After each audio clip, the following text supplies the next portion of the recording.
Welcome into episode number 135 of Burns and Berman. Well, the Ravens did not play yesterday. We already gave my thoughts. So before we get into everything that happened on Sunday, which we will be recapping, we only have one of our two teams to talk about to kick things off. And that would be none other than the Chicago Bears, who you lone wolf on. You got correct. You got it. You were the only person. You lone wolf on the Patriots. You got your upset of the week right. I'm sure that is, I'm sure you're thrilled about it. I'm sure you're in a great mood because of getting your upset of the week right?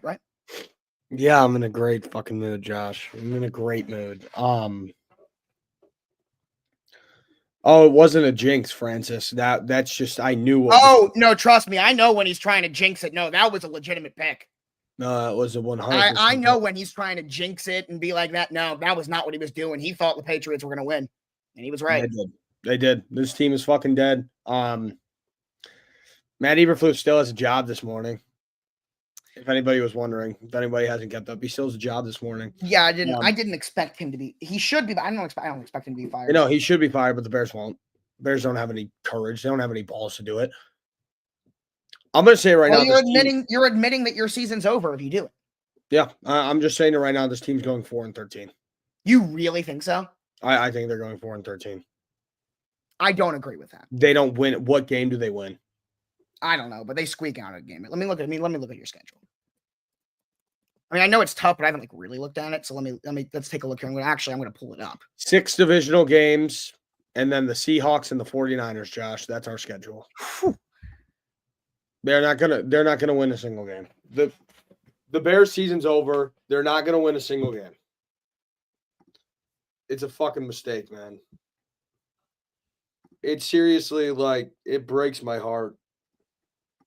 Here it is. Here's the remaining schedule for the Bears this season. I mean, yeah, it's brutal. I don't think you lose out, though. No, I think that we lose. I think we might go 4-13, just not because of who we're playing, because of us. They don't care. Nobody cares. No, not you. If you watched a second of that game yesterday, not a single person on this team gives a shit. No one cares, and it's disappointing, man. The reason why the Bears should have went in there and fired Matt Eberflus today is because not a single player wants to play for him. You could tell. Nobody wants. By the way, is why I agree with you. Yeah, nobody wants to play for him, and it's so disappointing going to Soldier Field yesterday and seeing a packed house full of fans, and they just go out there and look horrible. They just no effort, nothing. They get a 3-down start the game. The offense, they converted once on third down. Once they went 1 for 14 on third down. That's insane. If you put that performance up against the Chiefs, whatever. If you put that performance up against the Lions, sure. You were playing the New England fucking Patriots in Chicago. Yeah. And you put up 3 points at home. 3 points. Now, apparently there's changes coming later today that Shane Waldron won't be calling plays, even though he is the offensive coordinator. I don't know. Who's the play caller right now? Shane Waldron. Oh, so I'm guessing it's going to be like our quarterback's coach. Okay. You know what that sounds like to me, though? That's just rearranging chairs on the Titanic. Correct. That's all it is. Well, here's the thing. Here, I'll play. This is not my opinion, but I'll play devil's advocate for you. Sure. That's what I'll do. This is not what I believe, because I'll tell you what I believe. The only reason why you should ever fire a head coach, during the season is if it feels like he has completely lost the locker room. That is what it looks like in Chicago. Yeah, that's the only time I'll ever support firing a coach during the season if it looks like the locker room is completely gone, and that's what it looks like in Chicago. So let me get that out of the way, but I'll play devil's advocate for you and say I mean, that's just a screenshot. You can do that out. I mean, that's No. You see the video of it. Shane's trying to talk to him. Caleb's just sitting there, just looking forward. But again, like there's no context behind that, even in a video. No, it's just a funny picture, but it describes the state of the team right now. Yeah, it does, but it doesn't like mean anything. Like those pictures and videos that people always try and screenshot, be like, look what this means. It means nothing. It means you took a screenshot of. Yeah, it means nothing. But anyway, to play devil's advocate, you have a rookie quarterback in Caleb Williams. We do. You have the last thing you want to do is put him in a situation where in the middle of the season he has to completely adjust, right? He has to completely like learn something new, right? You wouldn't want that. Why not? But why not? Yeah. Why not? Well, because you don't want to. Why not? Sure, it's not like he played very well yesterday. Why not? No, he's played horrible the past 2 weeks. Say it as it is. He's played terrible football. Terrible. Yeah. He has been. It's a lot. I mean, he got sacked. I forget the amount. 9 times. 9 times. 9 times got sacked.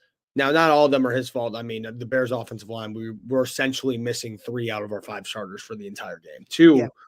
Two for the entire game. 1, Tevin Jenkins got hurt in the second quarter, early in the second quarter. Burns, I'm going to be honest with you.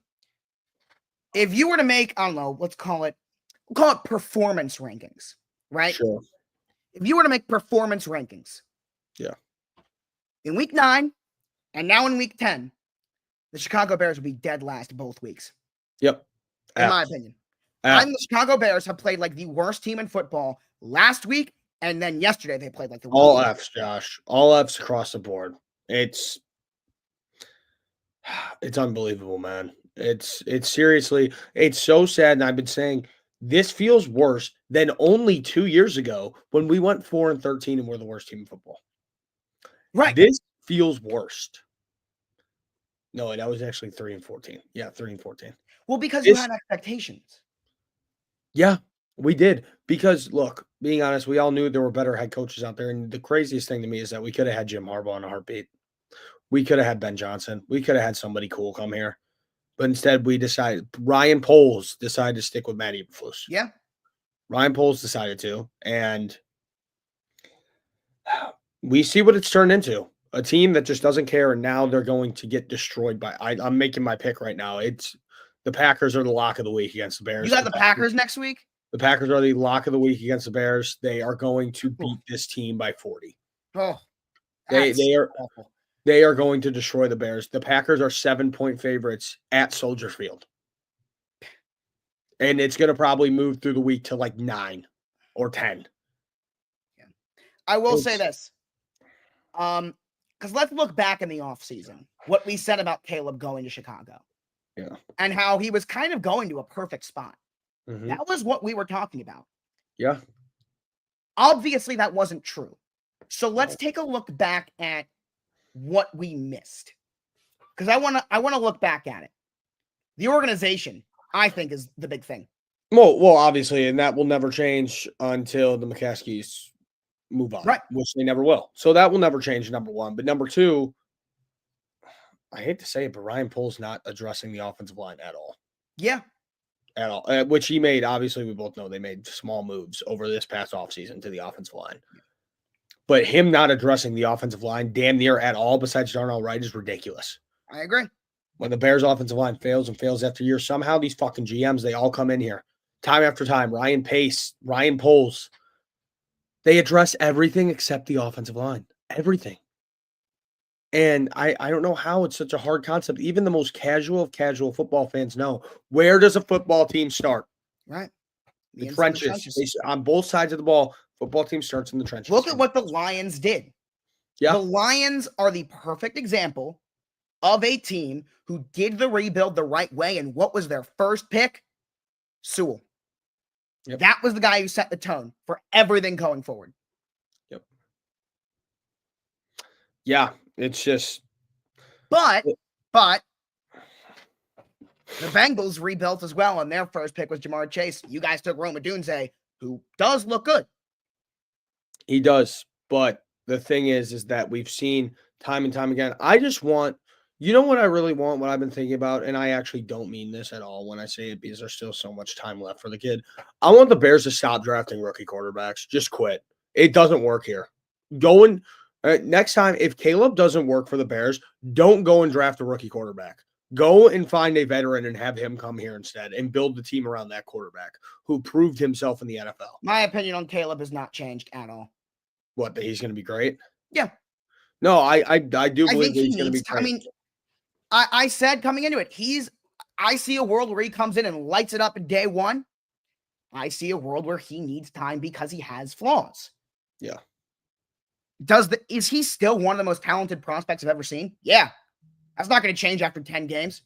Yeah. That's not or 9 games. That's not to say that he has played well, because he hasn't. But at times he has. And I don't like, he's a rookie. Needs time. Yeah. But I am saying in general, like Jaden Daniels. In general, and this is early to say it, I am saying in general, because I do believe that Caleb still works in Chicago. If Caleb doesn't work, hear me out, in Chicago. Mm-hmm. If he doesn't work in Chicago, never fucking draft a rookie quarterback again. It will never work. This was the perfect example. This was the perfect person to draft. This was the perfect prospect. And if they fuck this up, the Chicago Bears prove that no matter who comes here, they can't develop a rookie quarterback. They can't. It's in the organization's blood. Here's the good news, though, for you. Your entire division doing what it's doing right now, be happy that that's happening now and not maybe in a year or two when this team is ready. You're kind of in a position where you can, I mean, you don't want to, obviously, but you're sitting back right now, develop this team, get it ready to contend. All right. We're 10 minutes into the show. We've only talked about the Bears. Let's talk about the rest of the league. First of all, here, I will cheer you up with this, Burns. Regardless of your pick tonight, you won picks this week. You went 10-3. Michael and the fans went 9-4. I went 8-5. So regardless of where you go tonight, you will win picks. I'm back, motherfuckers. I'm back. So you do have that. I'm back. Now let's talk about pick. I mean, the Patriots upset helped, but yeah. Let's take a look though around the rest of the league. Where do you want to start, Burns? Kansas City. All right, let's talk about them. Let me start with this. They don't deserve to be undefeated, sure. But I don't, the people that are like, this team's bad, this team's not very good, shut the fuck up. Honestly. They find ways to win no matter what. Is this team 9-0 good? No, they're not. Obviously, they're not. They have not played like a 9-0 football team. No. But you cannot tell me that this team is any worse than a 6-3 caliber football team. No. Like, come on. No. But they find ways to win every single time. That's the difference between them and the rest of these teams who are 6-3, who are 5-4. The Kansas City Chiefs find ways to win every single time. When was the last time they lost? They're 15-0 now. The last time they lost was Christmas against the Raiders. That's ridiculous. You know what's even more ridiculous? Scott Hansen said this on Red Zone yesterday. This is one of the most, and you know how I am with stats. I know every stat in the book. This might be one of the most unbelievable stats I have ever heard. The Kansas City Chiefs trailing in the second half, at any point in the second half, if the Chiefs do not have the lead, they've won 9 in a row. That's insane. Yep. The last 9 times that this team has been trailing at any point in the second half, they have won the game. It's crazy.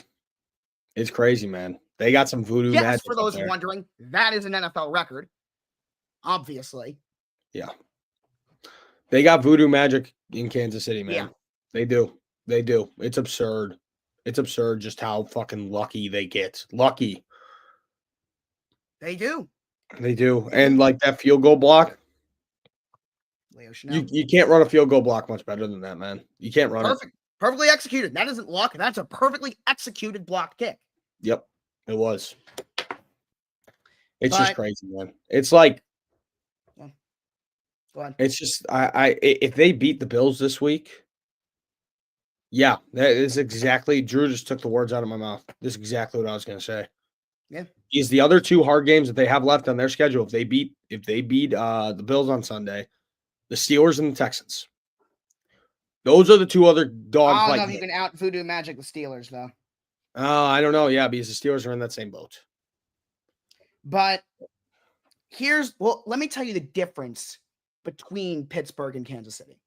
Also this. They'll sit players. If they're 15-0 and they got the 1 seed, yeah, probably they'll sit players. I don't know though. I don't know know, they will, dude. because here if they're going for 17-0, I think they're gonna keep going. Pat McAfee talked about this years ago. I listened to him talk about it. His rookie year, Andy, 2009, I believe it was 2009. It was it was 09. The Colts were 14-0. Mm-hmm. And they decided to sit their starters for the last 2 games. Yeah. And the locker room did not agree with that decision. No. They went 14-2, and they lost early in the playoffs because it kind of divided the locker room. If there's a vibe in the locker room, they're like, hey, let's go for this. Maybe they do go for it. No, I think they will. And Andy Reid does not seem like the type of guy to do that. I think Andy Reid's the type of guy who would go with whatever his locker room wants. Yeah. And Patrick Mahomes, the head of that locker room, would say, no way, we're going 17-0. We're going to be the first team ever to go 17-0. I mean, I don't know. You remember that quarterback documentary? It shows how well he takes care of his body.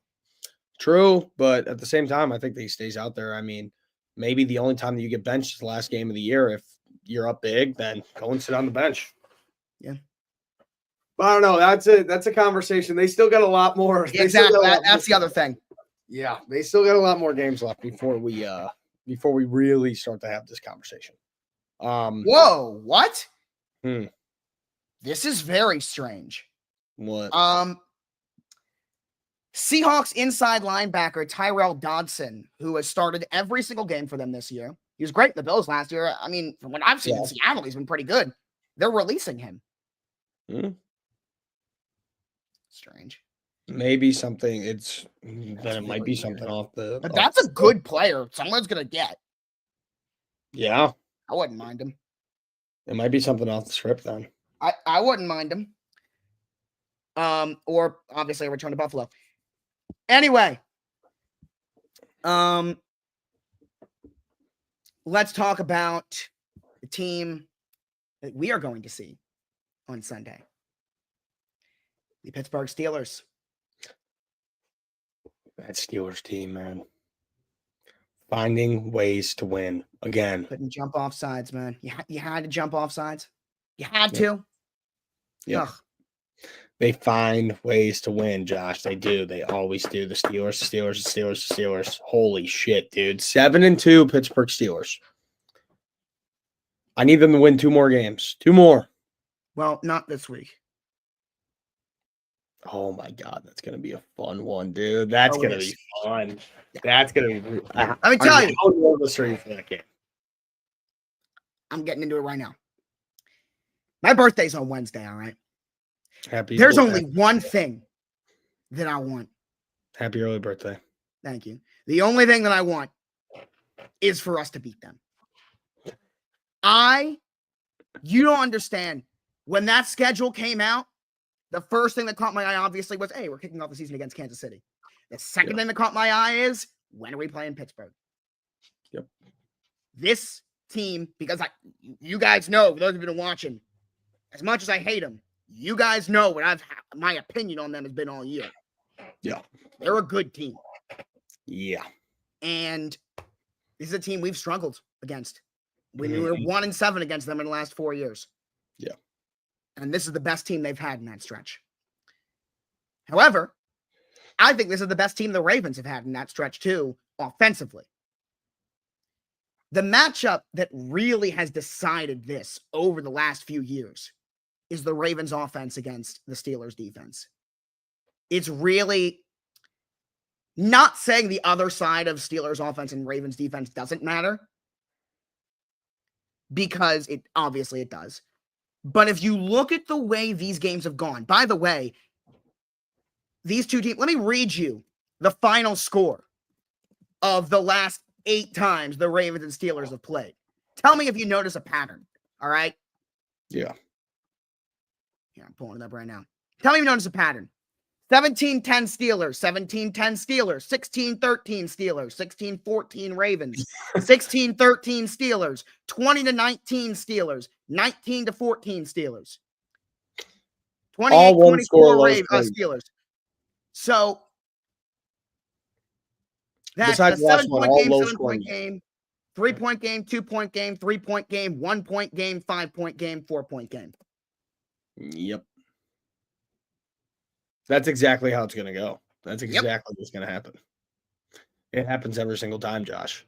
Is it in Baltimore or in Kansas City? This one's is in it Pittsburgh. Baltimore? This one's in Pittsburgh. The one in Baltimore is in December on a Saturday. Oh, that's an interesting spot for Steelers. That, by the way, is why this did not get flexed to prime time, is because you're going to get Ravens Steelers national television later in the year, which I believe is, I think it's either week 15 or 16. That could be for the division. Yeah. But I mean, the last 4 times, 17-10, 17-10, 16-13, 16-14. But the Ravens have really struggled against the pass. The Steelers have kind of struggled against the run. Yeah. I low-key see a scenario where you could see some points on the board, which feels wrong to say about this matchup. Mm-hmm. But I really could see it. And I'll tell you right now, if we go into a shootout, I mean, our chances go way up of winning. Yeah. If it's not a defensive football game, Josh, I think that you're okay. Yeah. I mean, let's put it this way. The Ravens this year, in their wins, they have put up 28 points, 35, 41, 30, 41, 41, 35.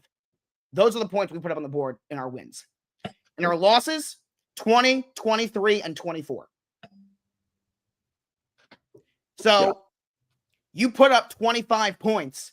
The Ravens are 7-0 when they put up 25 points, and when they don't, they're 0-3.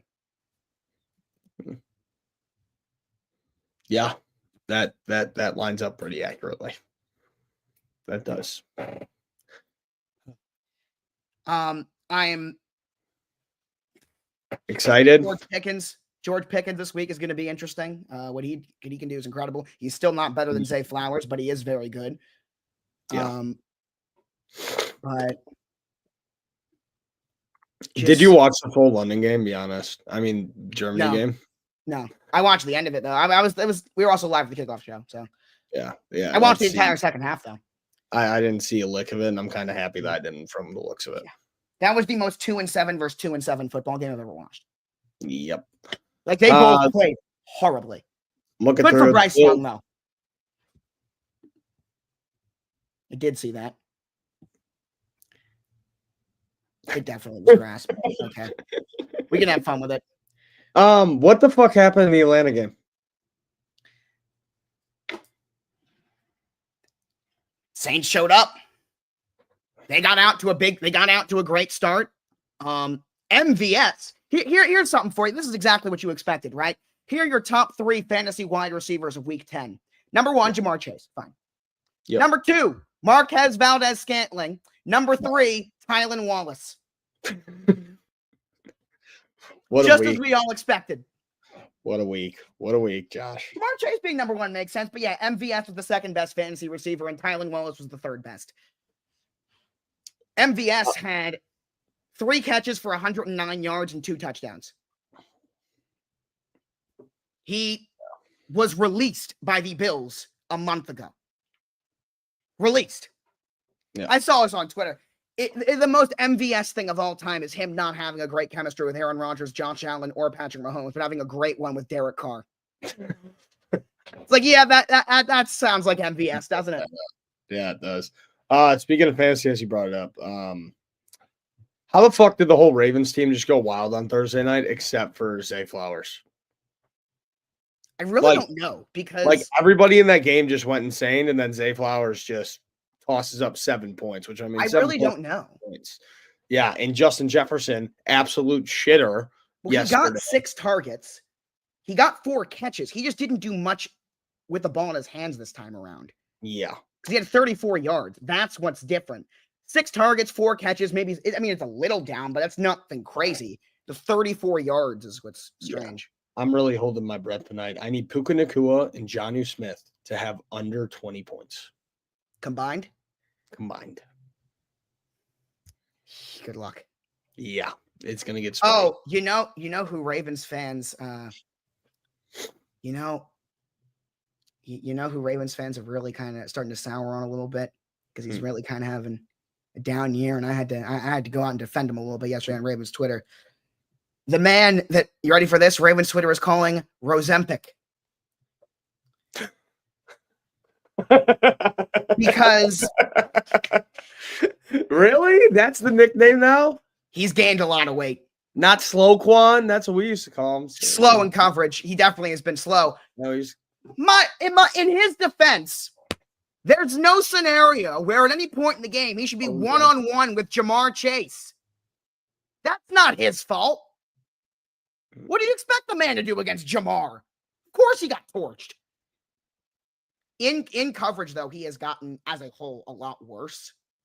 But defending the run, I think he had his best game of the season on Thursday night. But, of course, no one wants to talk about that. Everyone wants to talk about what he's looking about in coverage because he has absolutely struggled. Yeah.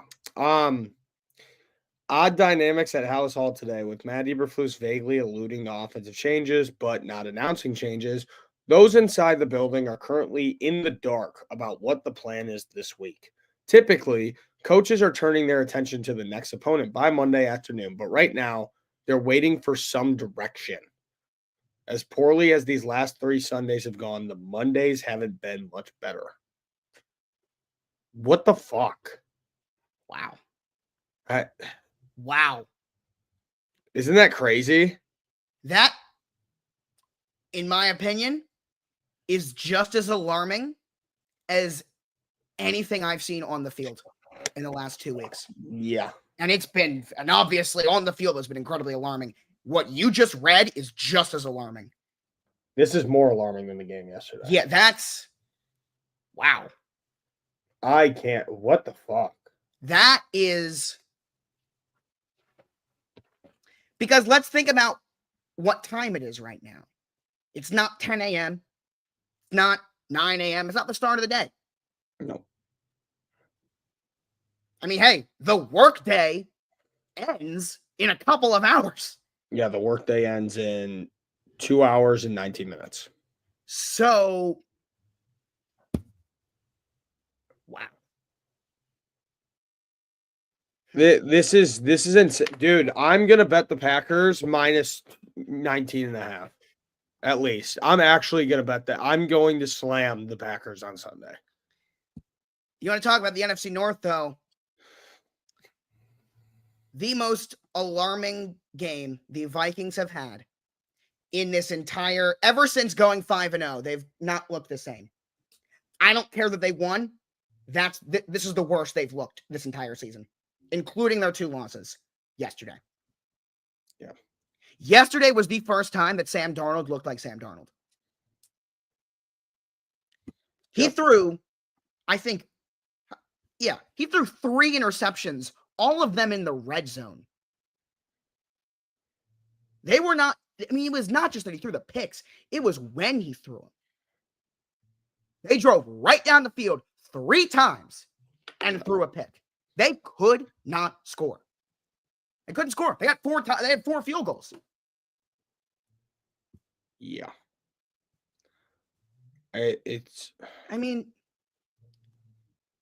team had 402 yards of offense.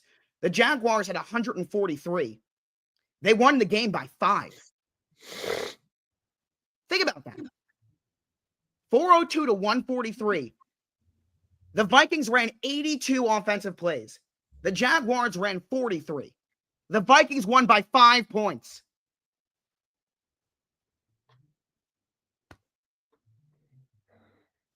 Bad. Everything just bad, Josh. Yeah. Bad. I can't believe this shit, man. I'm sorry that I'm not really that locked in. I just can't. It's horrible. It's horrible. You don't find any other organization that works like this. All right, Francis. We can talk about the Lions. That's another team. You know what? Great. Because just thinking about it right now, Jared Goff throws 5 interceptions. They were down by 15 points in the second half, and they still won against the Houston Texans. Yeah. On In a Thanksgiving, game- how much do we lose to them by? That's the question that I asked Twitter last night. It's going to be 40 plus. They got thoroughly outplayed in that game, and they won. That was well in the first half, yes. In the second half, they died like a dog. Yeah. The Texans died like Houston. a dog. I mean, that first half, Houston looked like the team that we have been waiting for all year. Yep. All year. Yep. All year. And then Houston CJ looked amazing. Eh. And then in the second half, the offense fell apart. The Texans defense has been good all year. Yep. And all year, the Texans defense has been playing well. Gone. And that was, once again, I mean, Jared Goff had the best completion percentage in a 6-game stretch in NFL history. And yesterday went 15 for 30 and threw 5 interceptions. That's crazy. What more do you want to ask for from your defense? Yeah. And they still won. They still won. The Lions, Jared Goff, what was it, 15 for 30? 15 for 30, 240 I yards, 2 understand. touchdowns, 5 picks. He handed the defense the ball 5 times, and they still lost. But you know what else? Hmm. The Lions defense pitched a shutout in the second half. Yep. Dude, they just have another gear. That's the thing about the Lions I've noticed. They just have that second gear. Yep.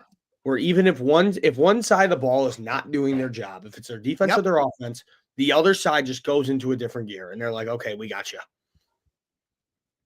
100%. And that's exactly what the Detroit Lions defense did. 100%. I mean, right when they came out of the second half and they got an interception in the first play, I just knew it. I knew it in my gut. I'm like, dude, they're winning this football game. It is insane to think about what that organization was for 50 years. 50 years. And in the span of 2,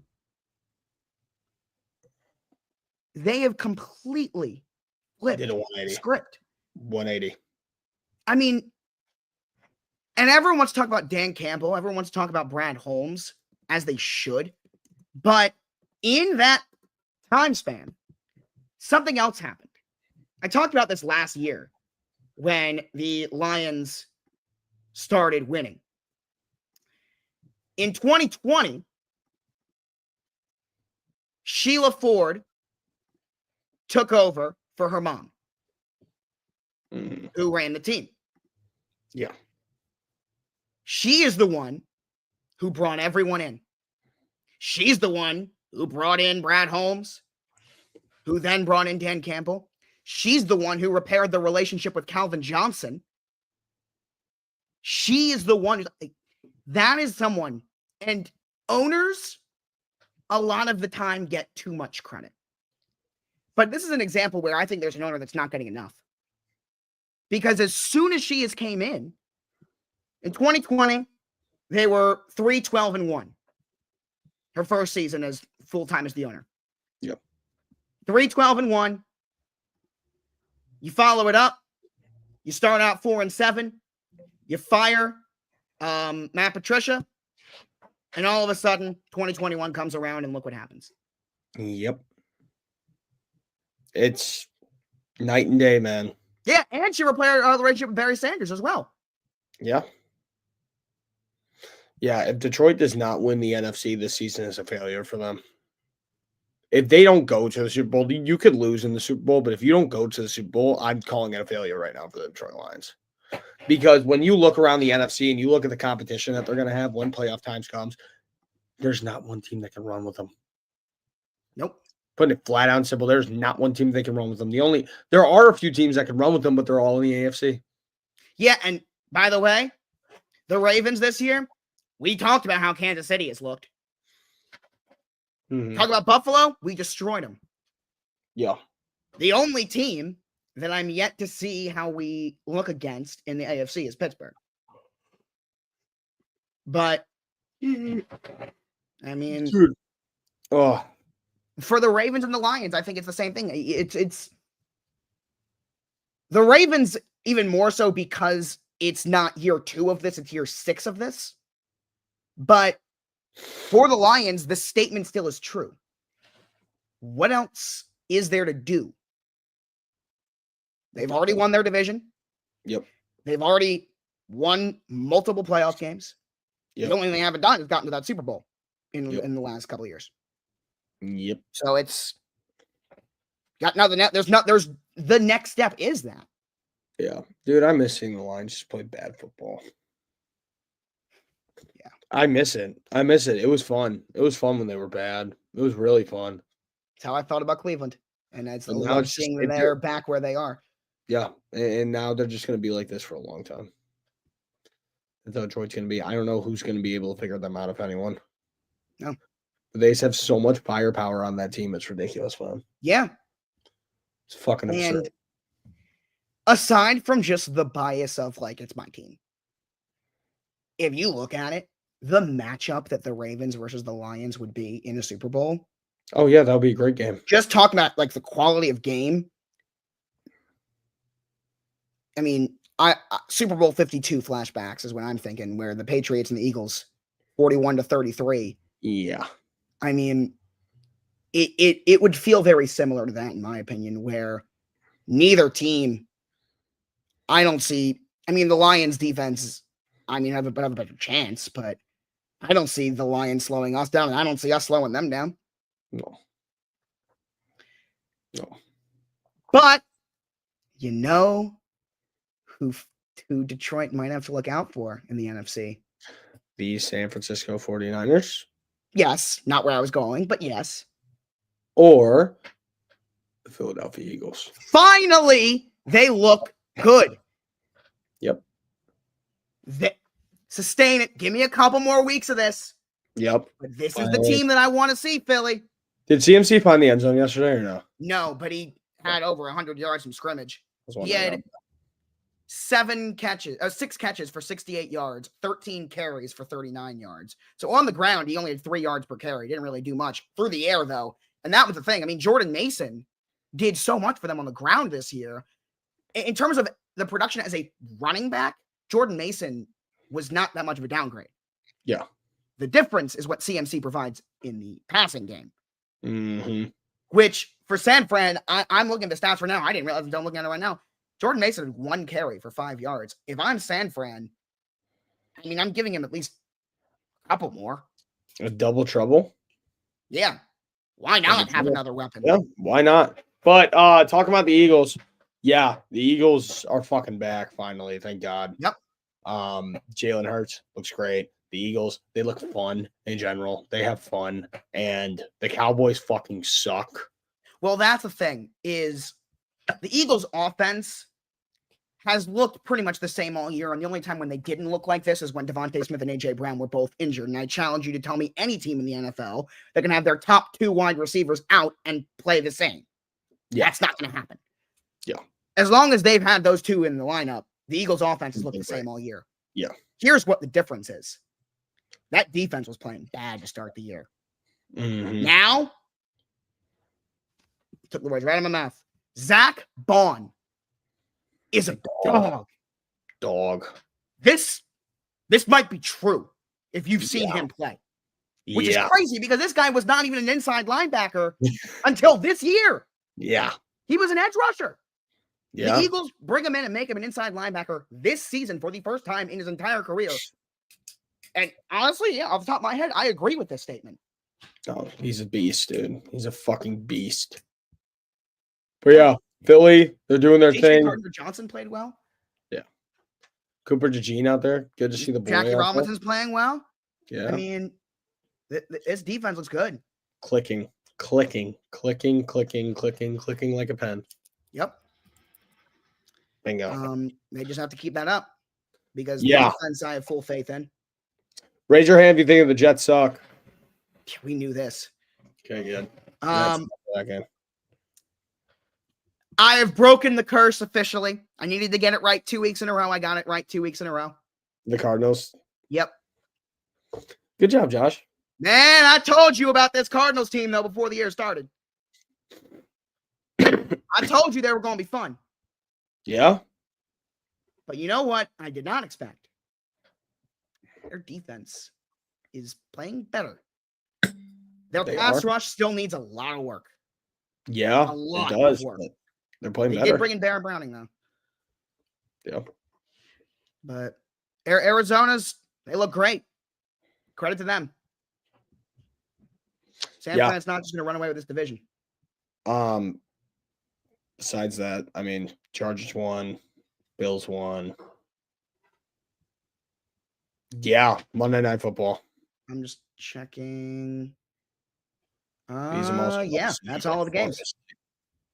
I'm also about to fall asleep during this whole show if you haven't been seeing, dude. Yesterday was a long fucking day. But tonight, Dolphins, Rams in LA. Woohoo. Oh, yeah, Bucks Niners. Oh shit. No, that's right. This was a great game, too. Yeah. I mean, we talked about what CMC being back provides. Tampa, I feel bad for them, man. Their season completely. I mean, we kind of ended their season. Yeah, if they had Godwin and Evans, man, it would be a lot different look. It's like exactly what you just said what the Eagles did. Exactly what you just said. You take out your two top wide receiver ones, and see how much better you get. It's the exact same thing. 100%. Moody missed 3 kicks too. Yeah, and then he made the game winner. Yep. Yeah, that's the NFL for you. Yeah. All that matters is he made the one at the end. Yep, that's all that matters. For Tampa, though, the good news is they have their bye week next week. And then they follow it up with the Giants, the Panthers, and the Raiders. Oh, okay. So that was some life. And Mike Evans should be back soon. So Mike Evans should be back soon, and you're playing the Giants, the Panthers, the Raiders, the Chargers, the Panthers. Giants, Panthers, Raiders, Chargers, Cowboys, Panthers, Saints. Not bad. Yeah. I mean, you're not winning the division because Atlanta is, even with the loss, Atlanta is still 6-4. You're 4-6, and the Bucks already swept. I mean, the Falcons already swept you. Yeah. So, unless if the Bucks somehow just lose out every single game. Right. I mean, the Falcons just lose out every single game. Because the Falcons are the tiebreaker because they swept them already. Yep. The Cavs are 11-0. Yes. Yes. I haven't watched a minute of them, but I know this. What the fuck? Yeah. I don't know how because I haven't watched, but yeah. Yeah, I was on CBS Sports looking at the line for tonight, and I just see Cavs Bulls, and the Cavs are 11-0. That's nuts. Okay. And apparently, they've been playing like an 11-0 team. They're not just winning either. Wow. All right. Who's your pick tonight, Josh? We are all on the Rams. See if you can make it a clean sweep. Yeah, I can. I'm going to take Miami. All right. Nah, I like being the lone wolf. I like the and it doesn't affect you. You're going to win this week of picks anyway, regardless. Yes, sir. Yeah, so give me the Dolphins. Why not? Maybe I can add one more to my resume. Maybe this week. So we'll see. But yeah, I'm going to take the Dolphins to this one, 33-30. 33 to what? 30. 30. But somehow Puka Nacua just doesn't catch the ball once. Cooper Kupp scores every touchdown tonight, and Puka Nacua gets 0 catches. That's my plan. All right. But yeah, I'm gonna go and cry myself to sleep or in my pillow, just thinking about Matt Eberflus and the Chicago Bears, and get myself excited to drive all the way back home next weekend and do it all again to see the Bears lose to the Packers in person. So that's what it's called, being an NFL fan. Yep, welcome to it. But all right, Yuppie kids, we will see you on Wednesday on Josh's birthday. The Josh birthday special, Birds of Berman. Unless you don't want to do a show on your birthday, if you want to. Yeah, 100% we're doing the show. Okay, Ben. All right, that sounds good with me. Josh, we will see you for your birthday palooza on Wednesday. Yep. See you guys. So the Ravens got to win on Sunday. Bingo. Yep. See you guys. See you guys.